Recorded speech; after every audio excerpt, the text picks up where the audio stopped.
else. Just hyped for this coming weekend. hmm Yes, I saw you yesterday with about 1,000 viewers, man. Good job. I man, I hit like 2K the other day, and no one even hosted me. I was pretty hyped. Yeah, I feel like if you get a lot of viewers and you don't even get hosted, like you deserve like a big props these days. But it's nice. Did you host someone after you had 2K?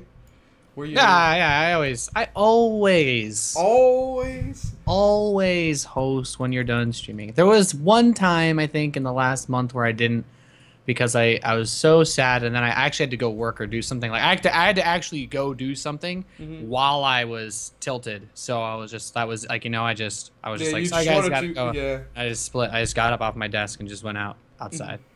Mhm. Yeah, that makes sense. Personally, for me, I spent the weekend in Detroit. Spent 30 hours total on buses, going from Montreal to Detroit. Really brave. There was a tournament at Yumicon. It's a big con, and it's in a really sick hotel. It's really huge. And Winter won last year, so this time I had to show up and take his lunch money. And I actually it was a best of five in the upper bracket finals. I won 3-1. I tried to make carriers work on merry-go-round. Didn't go so well. And then in the second Um, finals, I tried to make carriers work again, and I won 4-1. I dropped the map again to Winter. Um, and there was good viewership. You know, the casters, they weren't so known, and they got up to 2.3K on the second day. And they add up to 1.6K on the first day until you guys started the 1 of 16. So it was pretty cool. And so yeah, I spent that, and tomorrow there'll be a vlog about it. So that's it for me. That's what I did last weekend. Um, I guess if or when we have RifKin and Kane, we'll do a short intro for them when they join us. But until then, time is money, and I know you guys like the show and you like what we talk about. So we'll start with WCS round of 16. Happened last weekend. A marathon. How did it feel? When's the last time you had that big of a marathon? Or it didn't feel like such because you guys I had so thought. many casters. Yeah, I mean, it didn't really feel like much of a marathon, I guess, from our perspective. Well, we showed up really early. Like we were there at about 7:55, 8 in the morning. Is there hold on? Is there a earthquake? Because your camera is really shaky. You Like know, it wobbles a it's lot.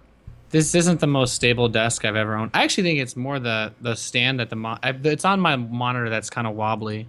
I Okay. don't know. I like to think it adds like a cinematic I, effect. It's like playing games in 30 FPS, yeah, right? yeah. I guess it's worse for me this time around because you're full screen. Usually I have like three cameras, but now I'm just staring at you and I'm like, holy shit, is there an earthquake? But yeah, go Uh, on about the marathon or lack of marathon. Yeah, so yeah, it was still very tiring for everybody because we're all there from basically 8 a.m. till we finished pretty late, all Mm-hmm. things considered. It felt But really odd to me that you guys started really late. You started at what, like 1 p.m. West Coast time? we started at like 10 a.m., dude. Oh, okay. That's reasonable then. We started really really early. I think the reason for that was for the European viewers, and I Mm-hmm. think, I mean, if you watched, then it's pretty clear that the viewership was actually pretty decent, especially at first for the event. But the only person I think that really got wrecked in that regard was Flo, because most people don't notice this part.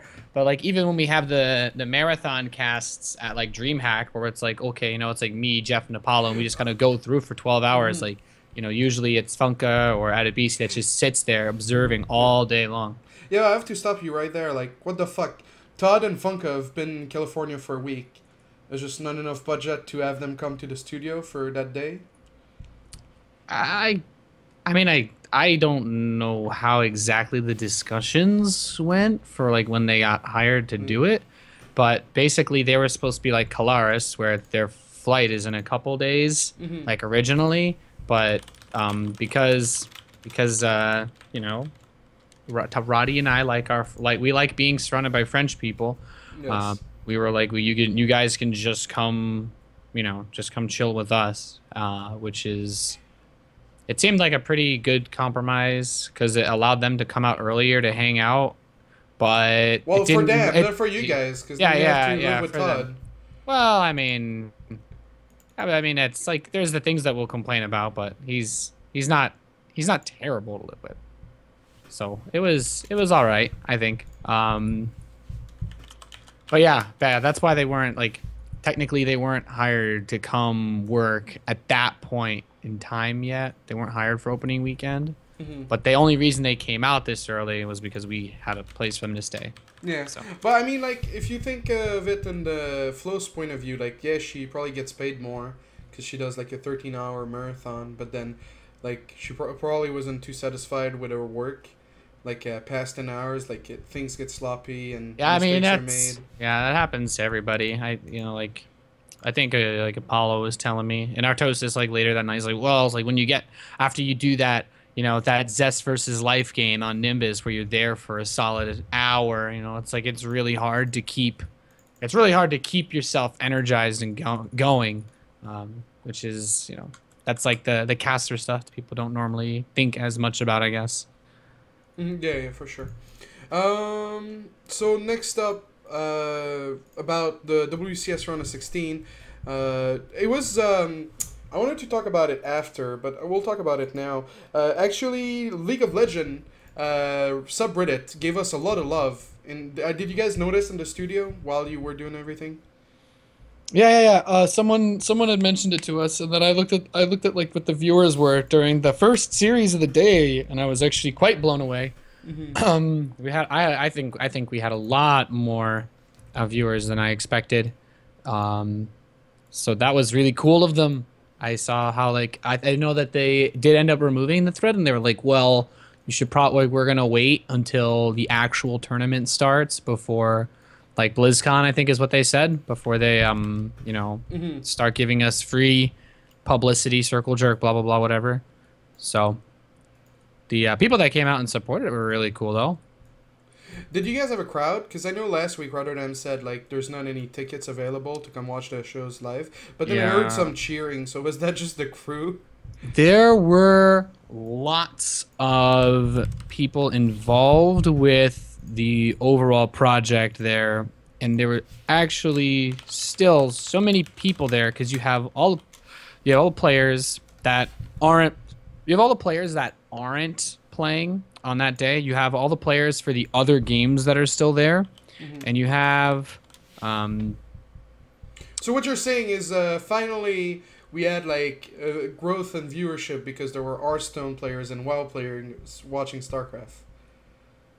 Yeah, pretty much, I guess. Well, the big thing is once again you run into the issue of space, and we actually we had like the police officer there because there's so many people there. Because of how many people were required to be in the building, all the Hearthstone players were in the back just prepping like the whole day practicing because obviously their tournament was after ours. I think they finished up yesterday. Like they had 2 days after we finished, so like. There were so many people. You kind of get like that's the limiting factor of stuff, I guess, for us is the space. But yeah, I don't know if that's exactly why they didn't end up having any way for other people to come in. But the place was still pretty full of people, even though no tickets were sold.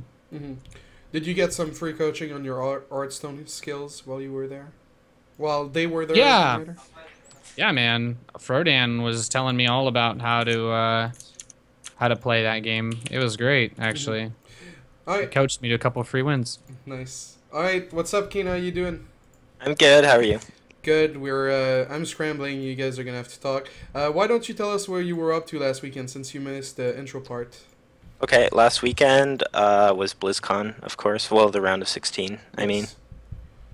So yeah, I watched that with all my housemates. We kind of had a viewing party, so we got some like appetizers and just kind of watched that. Nice. And yeah, it was lots of fun. And then Friday was Halloween, I think, so we went out to the city, and we had some fun there. Did you dress up? No, I didn't dress up, even though I had a costume, because like nobody dresses up here. Like we went out and we saw out of like hundreds of people, maybe 1 or 2 people dressed up. Oh wow! What the hell? So yeah, But then Sunday we were filming a commercial for one of our sponsors, so I used the costume. And yeah, it was a good weekend. You didn't dress up because no one did? Yeah, no one. Where's that confidence, man? But I mean, like when you go to to like a club, when you go dancing and stuff, it just gets in the way. Like it's so hot and it's so ugh. Yeah, I get that. All right, so we. Sorry, go ahead. Yeah, it was a fun weekend. It's my webcam. Yeah, my webcam's showing up good. Yeah. I had to do some magic there. Okay. Graham is still sleeping, like a pro. So we talked about League of Legends giving us some love. I don't know if you saw that on the. I did. Yeah. Yep. It's really cool. And then after that, there's always a wave of people like, how do I learn the game? Where do I go? And then the people on our Starcraft were really nice. I think it's come to a point where we've accepted that we will never be dominant, and so people just stop being so toxic on Reddit, which is great. Yeah, they stop being so competitive, I think. Is this the part where I go off and say that we are the most dominant RTS out there? Cap H. Well, it's true. We are the most dominant RTS. Yeah. Well, yeah, that's a very small crowd, but yes. And so the round of 16, we're gonna just go by like whichever match we liked and stuff. So round of 16 happened last weekend. I'm still struggling with the overlays, guys. Sorry about that. Okay, hold on. So round of 16 happened. What were your favorite match? I just want you guys to name me your favorite match to start with. Nate, you want to go first? Yes. You first, man. I'm gonna go off on my favorite match. Okay. So my favorite match to watch was Life versus Zest. Not only because of the upset, I just really enjoy watching Life. Mm-hmm. And before the series, I actually tweeted. I forget exactly what I tweeted, but I was pretty confident in Life winning that series, so I was pretty happy with how it went. And yeah. It's crazy how Huck and everyone last week was like, no, Zest is gonna be a clear favorite, and I was the one saying Zest versus Life was gonna be this series of this thing, but. And I'll tell you why I was confident with Life.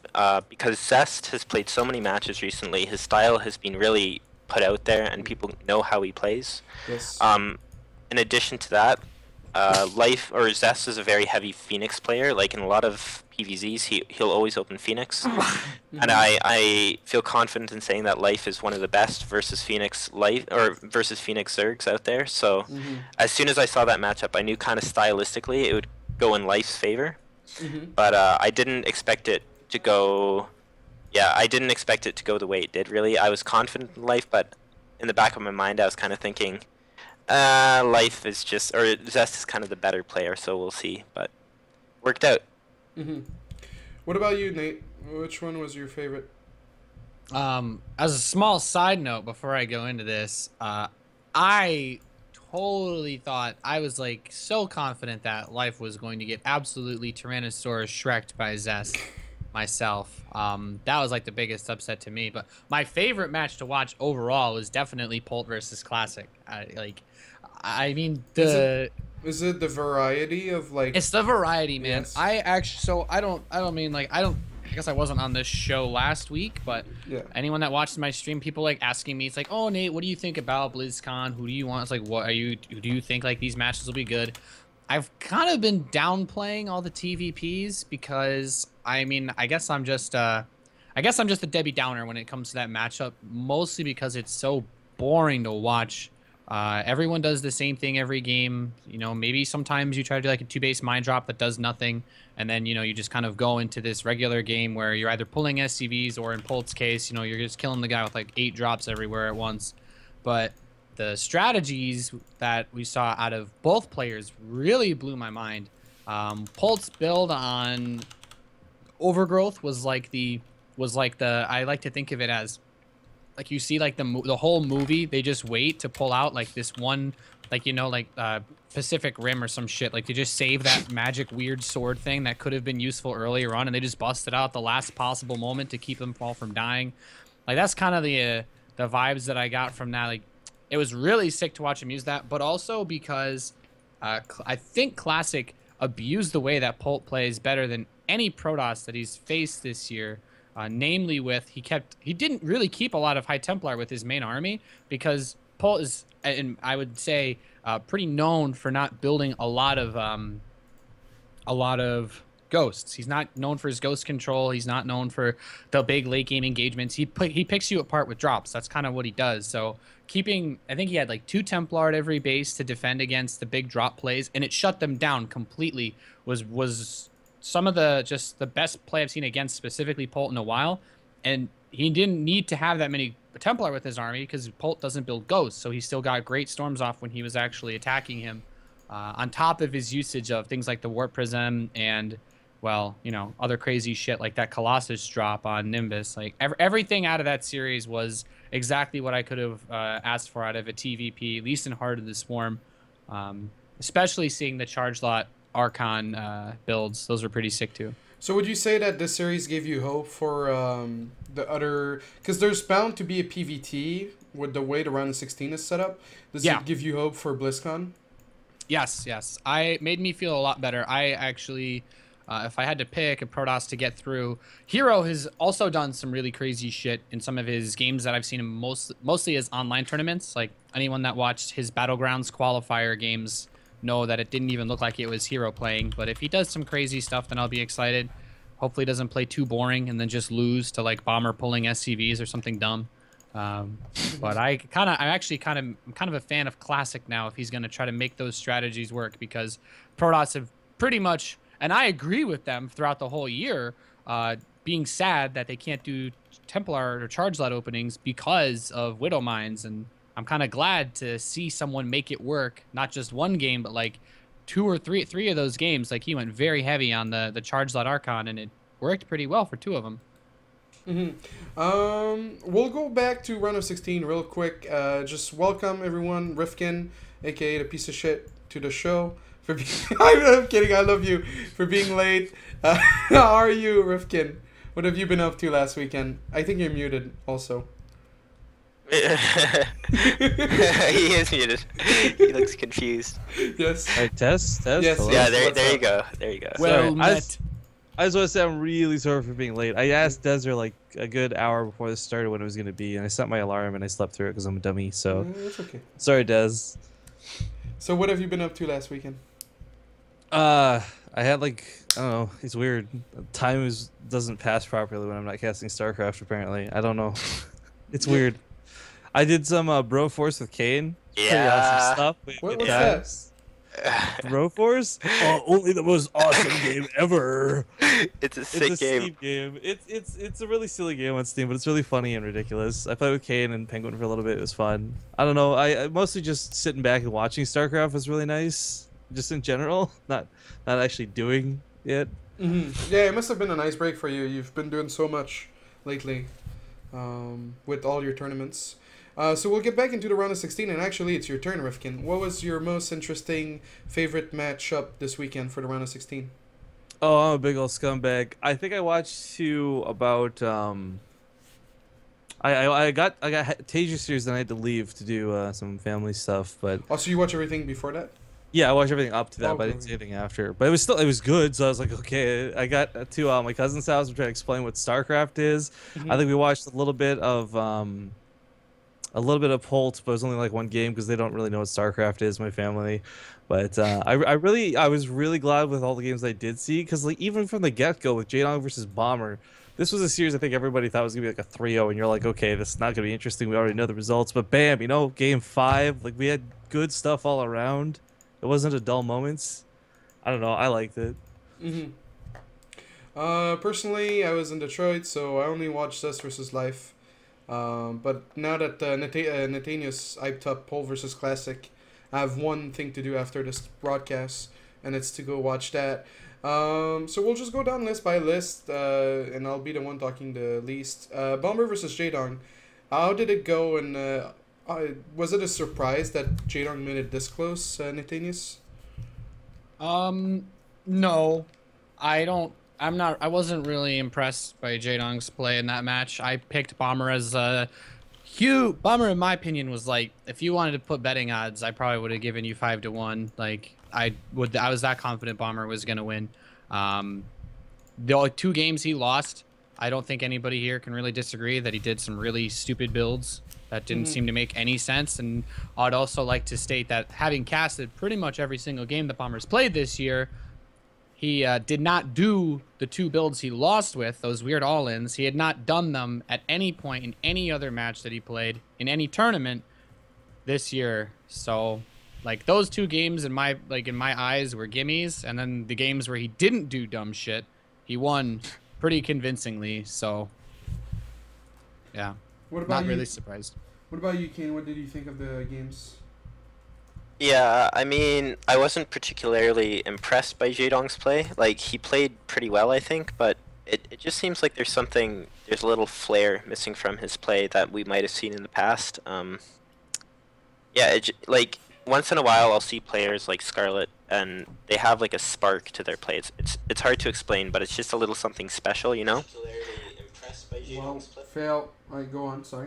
There you go. And yeah, I just feel like that kind of is missing from Jaedong's play. I wish I could describe it in a better way. It's almost like he plays too standard, too predictably. I know the game that he won versus Bomber, or the first game on King Sejong that he won. He did go like kind of an all-in build, like a 1-1 roach timing, and that worked out. But yeah, I feel like he's playing almost too standard. I don't know. I wasn't particularly impressed, but I was glad that he did make it close, because I thought it might be a bit of a stomping as well, like a 3-0. Any thoughts, RifKin? I think the thing is, like, Nate's not wrong with what he said. Like, those were not games where you're writing down the build orders, trying to copy on ladder what happens next from either player, quite frankly. But it's still just like that little bit of hype. Like, you take away from anything you've seen this year, you just kind of go there as a fan.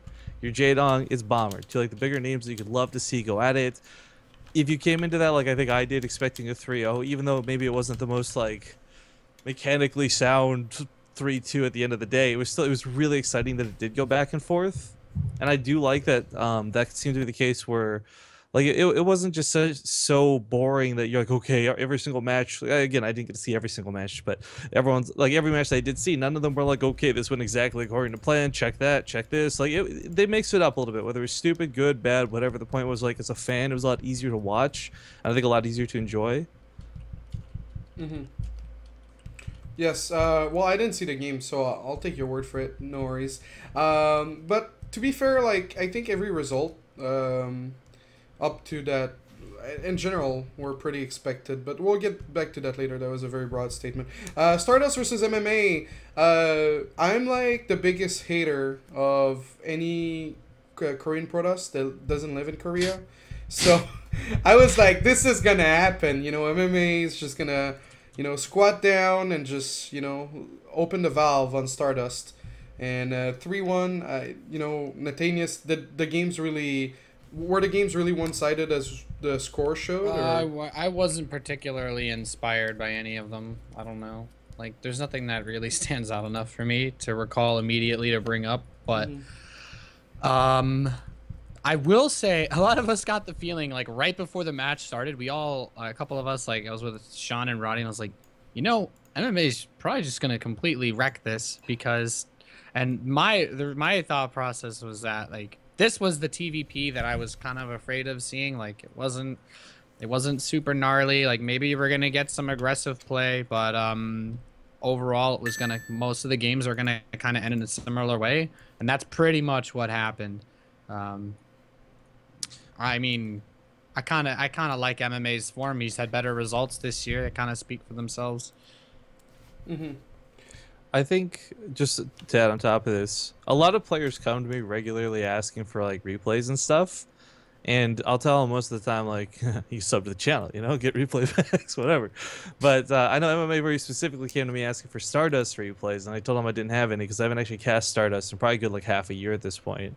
So I mean, he was really going to do his homework before that match began. Like, he was looking for replays, he was looking for studying up on his opponent, looking for VODs, whatever. So I kind of knew he had like done the, I guess, the background work to win that series. It wasn't just gonna be like, oh, I'm strutting up and I'm patched here and what's up, you know, like. If you had replays of Stardust, would you share them with MMA?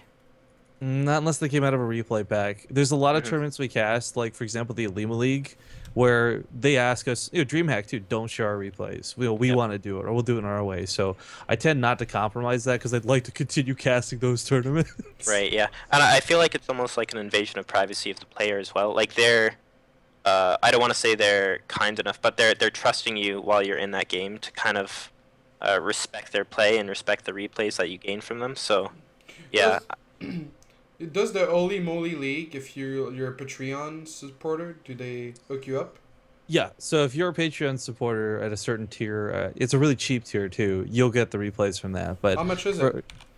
Let me go to the Patreon page. I have to look.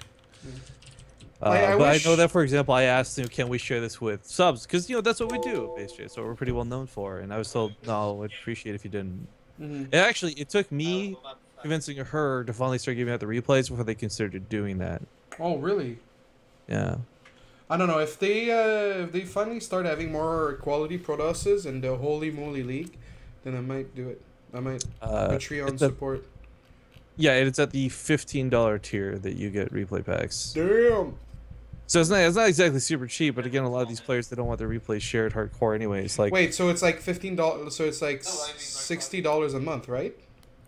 I guess. Because it's $15 per tournament, It's and there's weekly. yeah. But the thing is, like, you don't have to. You can only do 1 week if you want. You don't have to do that's the nice thing about the Patreon program. You don't have to. So if you know, for example, Myung-sik, Arthur, Yonghua are all playing like next week, and that's something you can get hooked up with for just 1 weekend or something. I don't know. Yeah, That's cool. the nice thing about the Patreon program. Like, you can do it for as long or as little as you want. Yeah. But anyways, my point is, like, it's the same with the Leaf Fang Cup. And actually, the reason we haven't been covering the Leaf Fang Cup either, just sort of side note to all this, is they don't even want you to keep VODs for it. Like, it's really. What? Yeah, so like for when you cast a lot, like the KESPA players in general, they're really protective about them, and it makes sense. But sometimes it's, in my opinion, a little too much. So I kind of try to respect those same wishes. Where it's like, look, if this was part of a public replay pack and you're studying for some big event, I don't mind sharing that replay. But if it's like, something that I was told specifically to delete, something I was told not to share, like, not likely to get that out of me. Yeah, no. Yeah, that can't totally- keep VODs. Yeah, no. I mean, like, I would understand if Pro League was running, but in the off season, like, come on.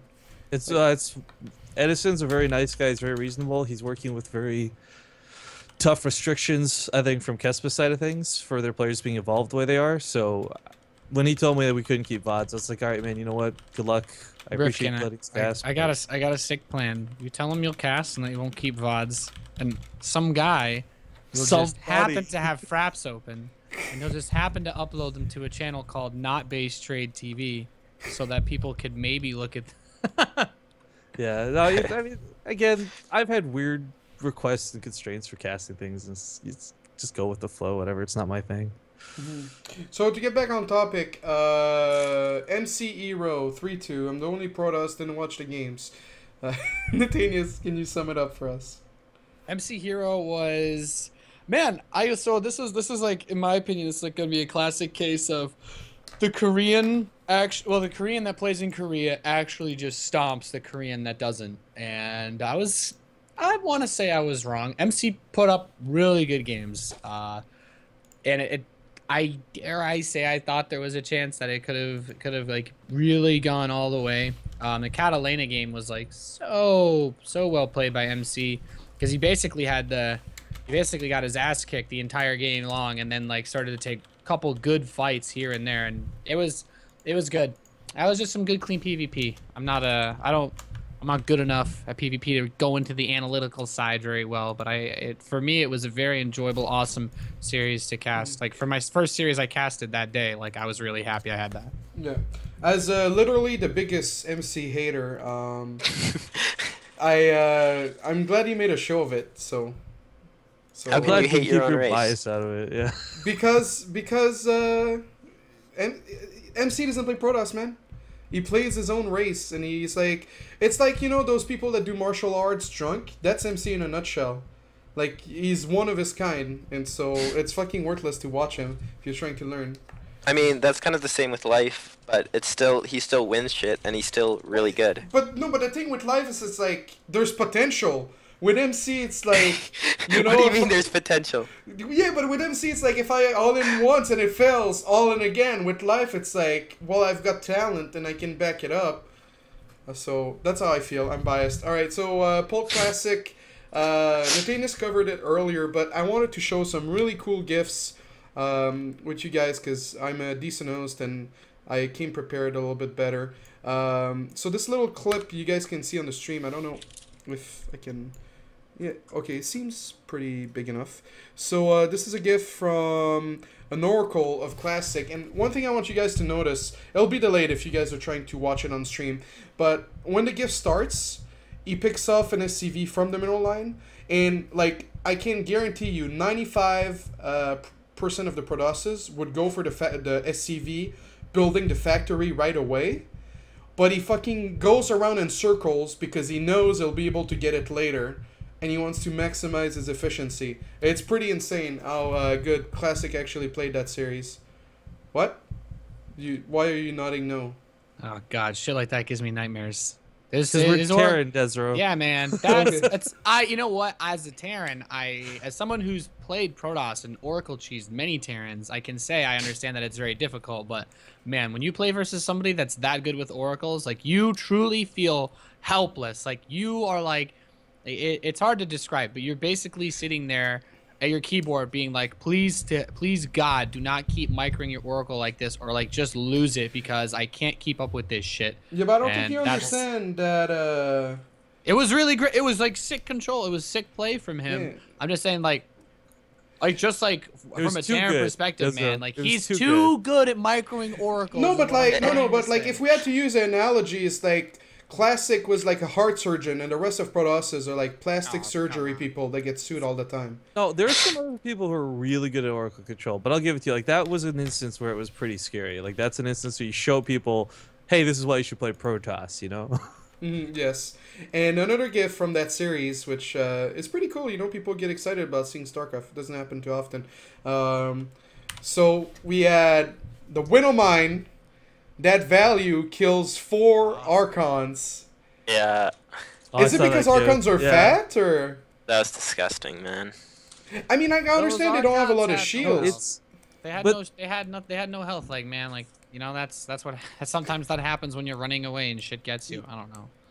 Well, I think the thing too is like you take a look at something like an Ultralisk. Its hitbox is so big it actually eats splash damage that hits it. Archons are not quite like that. They just look big. They're not actually that huge.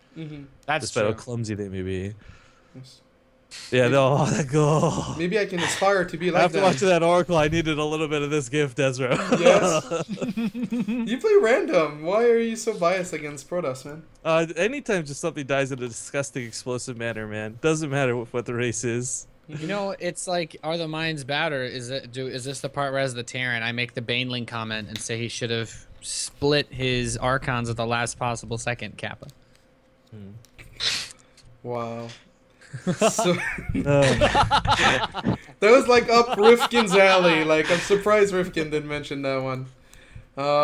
San versus Jjakji. Man, 2 of your teammates got shredded, Kane. How do you feel? San isn't my teammate. No, Jjakji is. Well, but you got shredded. Jjakji. Oh, yeah, I see what you're saying, yeah. And, this is... I got a question. Yeah?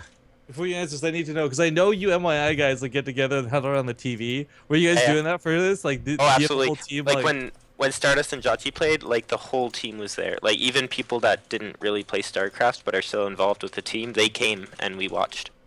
So cool, man. It was sick. We got like a projector and we got appetizers and stuff like that and just watched. But yeah, Jjakji versus San was a hard series for me to watch because on one hand they're both like really good friends of mine and one of them has to lose, but on the other hand one of them wins, so I guess it was okay, but it was still sad to see Jjakji lose because he's my teammate, so I have to cheer for him more. But yeah, it was a pretty one-sided series, to say the least. Yeah. It was a fun series to watch. But okay, so here's the thing. San goes from no offense to Bunny. San goes from barely losing to Bunny to beating Jjakji 3-0. Now, didn't San beat Bunny? Yeah, but barely. Yeah, that's what I meant. Sorry, barely beating Bunny. Yeah. Yeah. to 3-0ing Jjakji. Now, do we put the blame on Jjakji, or did Sen practice a ton? Probably both. Jjakji's been traveling a little bit recently, and he's in Korea. I don't know. I can't say how much he prepared for this. I would expect quite a bit, but just the traveling aspect of it kind of hurts. I know San has been training really hard in Taiwan, and he's always like a ladder monster, practice beast. So you can't really take any credit away from him. He's a really, really solid player. Zest versus Life, we kind of covered it. Let's get to the last two matches. Taeja versus Sue. Nathanias, do you think Sue lost just to not be heartbroken with second place? You know, how do I answer this question? Well, there's a couple things that were very problematic. And it's mostly that you had to play against Taeja. And there's a lot of people out there. I'm just gonna put this as I'm gonna try to put this as lightly as I can for you. There's a lot of people out there who believe that Sue should have made this his big tournament championship. There's a lot of people that wanted Sue to win. And as soon as you start to cheer for someone who has to play against Liquid Taeja, you see where I'm going? No. That's it. No. Okay, here's the thing, right? You keep hyping Taeja, a bunch of people do. He's retiring in like 2 months. Can we start stopping losing Starcraft fans? Like, you realize, like, Nenua retires, like, we lose fans. Stefano retires, we lose fans. If we stop hyping Taeja, maybe we'll stop losing fans. So that's my take on it. And fuck Taeja, no, but seriously, good job to him with a messed up wrist, beating Sue. Kane, what did you think of the games? Or I think Nathanias, like before the game started, I think it was Nathanias who was saying if Taeja's on form, like nobody can touch him, and that's pretty much what describes the series. Like Taeja was on form, and Sue couldn't do shit. Like even the first game, he was behind early game, and he managed to come back, and Sue played really, really well that game. And then the rest of the games, besides the one that Sue won, were kind of one-sided. Not one-sided, but I guess Taeja just did his thing and stomped. There was that one game on Nimbus, which is really cool. Okay. So if I people got want a to check question that, for Nate yes, about this actually before we get too far. Is I know that the day started off behind schedule. The schedule got really wonky, and that's why it went like so incredibly late. And I'm not saying this is like an excuse for or against Sue or Taeja, but how far off base were they on as far as scheduling goes at that point? Like, is this a situation where Sue was expecting to have played like 3 hours ago? Those guys. So there's a couple of things that really complicated all of that. And are we going unfiltered right now? Everybody's complaints about that are totally understandable. The prediction as far as the scheduling goes for when Sue versus Taeja was supposed to be played was like it was way off, and there were a couple of reasons for that. First of all, we didn't expect every single match to go to 5 games like almost every series did. There were 2 really long games before we even got to Zest versus Life. Like Jjakji just kind of like sitting there, like he basically took Jjakji like a solid 40 minutes to bleed out of a game that he'd lost far earlier in the actual series. But those I think someone already said it, like Taeja and Sue were like, they told them to get ready to play or something like after game 2 of Zest Life, and everybody was like, oh, okay. It's like, well, we're like, okay, so this looks like it's just going to be a pretty clean 3-0. That's all. And like, that's it. So obviously that didn't happen. And no one can predict that you're going to end up with another hour-long Swarm host game. So yeah, we were way behind schedule because obviously a lot of the matches were great, yada yada, great match, passion cap, all that, but it was a very, very drawn out day of games, and you can't predict stuff like that happening. Like I Yeah. guess if it was possible for them to have maybe split it into 2 days, but then what happens if it's 3 hours? People are like, wow, why were there only like 3 hours of games today? You know? Yeah. Well, So- I guess the power didn't help either, right? Like. Yeah, the Yeah. delay at the beginning was What happened in the beginning? Oh, the power went out in Oh like wow. For like a long time too, like not 5 Yeah. minutes. Like. there was the most, I think it's like the most amount of PCs or gear or whatever running that we've ever had in one day because of the yeah, because like the Hearthstone and like what there were a shit ton of PCs and stuff running, and I guess something somewhere just Mm-hmm. could not handle, and yeah, so we had a delay because of that. Mm-hmm. So going on the last series, and actually I expected this result, because I'm not a believer of HyuN, even though he's the nicest guy ever. I'm just a hater today, guys. Man, okay, you can't even say like, okay, he does refer stuff. You're not a unique flower. Okay, let's just throw this out there. I love HyuN too, but I don't think a lot of people saw that Yes. one going too many Yes. different directions. I agree. What were your thoughts on this match, Kane? I actually didn't get to see the match because it was like 6 a.m. European time or 7 a.m. or something like that, so I Oh. fell asleep. But I know, yeah, not many people expected HyuN to win this match. He has kind of a predictable style, which is fine most of the time. But when you're playing a best of 5 against Innovation, maybe it's not so good. So I didn't see the games, but without seeing them, if I had to guess, I would probably guess that HyuN went roaches. Yeah, seems like a one-trick pony. Nathanias. So there's when I look at Terran versus Zerg, there's some guys like Taeja that you will not beat with cheese. Bomber kind of falls into this. Like, you will not kill them with early aggression. Innovation is someone who's kind of known for being vulnerable to like early attacks. Blah blah blah blah blah blah. Those are right up HyuN's alley, but that series, like, I don't know, man. Innovation just it was closer to like the standard cookie cutter, you know, not really mind blowing, and I was really tired like watching it. You could kind of, I feel like you could tell that the players were tired because obviously they had the ultimate late game, well, as far as like actual time goes, you know, Mm-hmm. to have to play. Yeah, But you're not allowed to use those words on the show, by the way. Yeah, that's what's gonna get mad. am You I- got for the late game, man. You're getting fined. Go on, though. Was I getting paid in the first place, Kappa? Shout out to But, Life Oh. Group. Anyway, I wasn't particularly blown away. Like, HyuN, if you want to beat Innovation, like, you either have to have the ultimate all-in, or, you know, you have to be able to play like the Mutiling Bane epic late game, which HyuN is not known for. So Alright, so just a small recap of all the matches. We'll go by quickly. Well, I kind of messed that up. So which was the most result that surprised you the most? Wow, such English.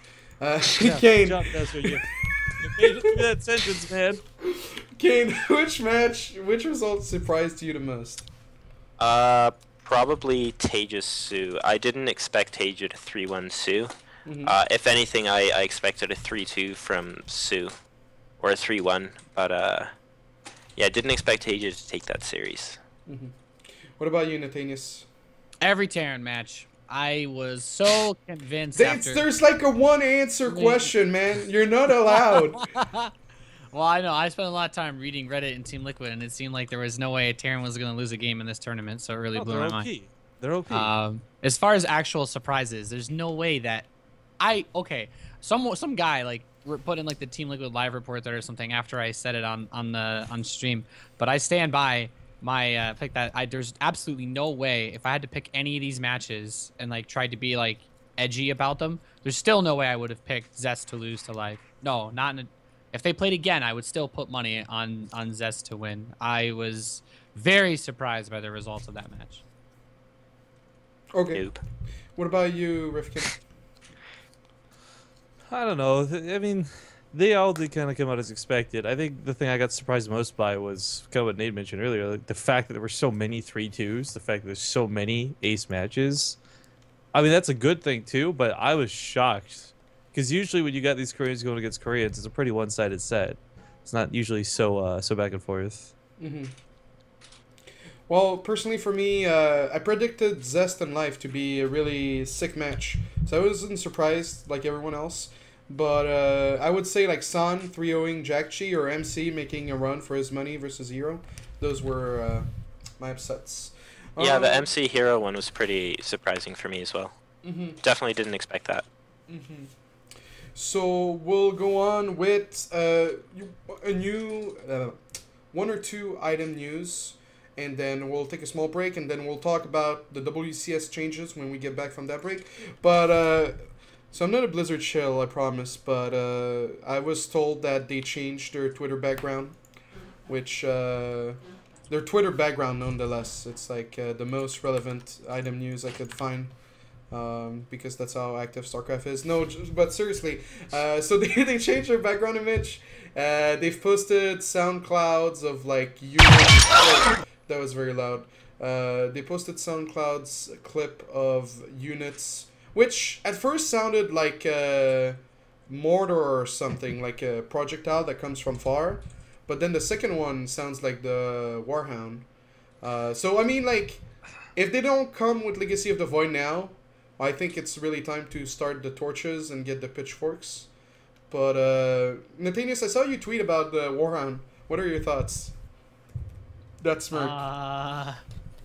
So it's really cool. I wonder if they're gonna post any more SoundCloud stuff. That's what I want to know, man. Someone knows too much. God damn it! I'm really hoping that there's some cool stuff coming soon. Hope there's a chance that there's Legacy of the Void. I don't know, man. I would be really surprised if we didn't hear something at BlizzCon. I agree. Yeah? Yeah, I'd be I would be really surprised. Would you put your hand in the fire or whatever that expression is? Like, why would I ever put my hand into fire? Yeah. If it doesn't happen. What's wrong with the French? What the fuck? All right. I'm anyway. pretty sure. Hey, take it easy on the French. Me and Desi got it good. I will say some guy went to the lengths to actually go into like the game's files from like the olden days and dig through and check, and it's not, apparently it doesn't actually match like what the Warhound's sound stuff was, but a man can dream. I suppose. Yo, if we're gonna dream about anything, I wouldn't dream about the Warhound. I would dream about the Shredder. I'm just saying. No, man. Someone actually, my dreams were lit up when someone said that it could also it could sound like the Warhound because it's actually a Goliath, and that gave me a that would be awesome. That's my dream unit, but I really like the Goliath. That if I could have one, if I could have a unit, if I could put one in there, that would be it. What's wrong with the chubby Thors, man? Are they too slow for you? No, because if you can only build one Thor a game or some shit like they wanted to do originally in Heart of the Swarm, that would be badass. Then my collector's Thor would be like, be like Collector Odin. I was gonna say, when we were casting it the other day, I was like, oh my god, he's got the collector skin. Nobody has ever had this at the time I've ever cast StarCraft. Yeah, I wish I've got that passion. Yeah, I wish you could buy them. Like, I've never bought a collector. But that's because you can buy skins, no big deal, whatever. That's why it's a collector's edition. No Go one's pay ever brought this up. $500 for one on eBay. No, hell no. There's no way that's $500. Anyway. Well, maybe then. So wherever they're going with the marketing is better than what they did with Project Blackthorn. Project Blackthorn, in my opinion, was a huge flop. What was it? Oh, dude, that thing was terrible. That could have been so cool, too. It could have been. I was so stoked when they first started doing it. For those who don't know, back when Heart of the Storm was coming out, they started this whole Project Blackthorn thing. And it was this kind of cool, like, role play. They made all these fake Twitters for, like, characters in the StarCraft universe. And, like, they were communicating about secret projects, which was Heart of the Swarm. But in Project Blackthorn amounted to, like, siege tanks and siege tech removal because they got rid of the bathrooms inside siege tanks. Like, that's literally why we don't have to research siege mode anymore. It ended up being this kind of big flop of a silly thing. And yeah, it was going to be so cool, and then they just, I don't know. We redesigned the way that we found a way to make Widow Mines fire their payload without killing themselves or some shit. Like, I don't know. It explained some like dumb lore stuff that no one was really interested in anyway. Maybe like 2 people out there were, but I wasn't very excited by it. It was cool at first, and it flopped quickly. I kind of feel like it's really cool what they're doing with the SoundCloud stuff. Everyone's like, oh my god, oh my god, this lights in the sky. What is it? What is that UFO? Like, you know, right now it's like the hysteria. It's cool. Yeah. It's new. If they don't, didn't they had follow like the through- background images too of like the Hellbat before they came yeah, out, right? Like the nobody. silhouettes. Who's that Yeah, Pokemon? yeah. That was cool. This is kind of still cool though, because there's people that aren't even like, we aren't even. I don't know. Some people have said that they think that the first one, like I thought it was like the bio launcher or some shit from Wings of Liberty campaign, or maybe Scourge, but some people actually think it sounds like a Protoss unit, and I'm like, I don't know. The speculation is pretty real. It didn't sound Protoss-y.